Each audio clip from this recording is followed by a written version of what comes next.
Anak, I love you. Nasaan ka man ngayon? Anong ginagawa mo? Baka may nang aaway sa'yo. Sabihin mo sa akin.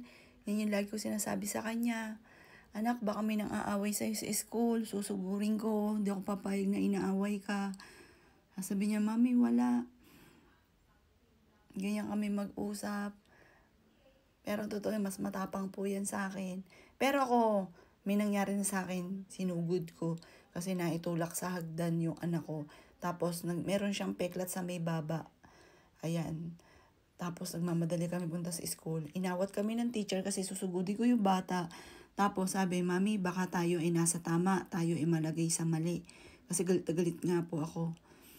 Ayan. Kaya, alam naman ng anak ko na pagdating sa anak ko, talagang susugurin ko. Kaya siguro takot din tong magsabi sa akin dahil talagang sumusugod po kami kahit madaling araw. Meron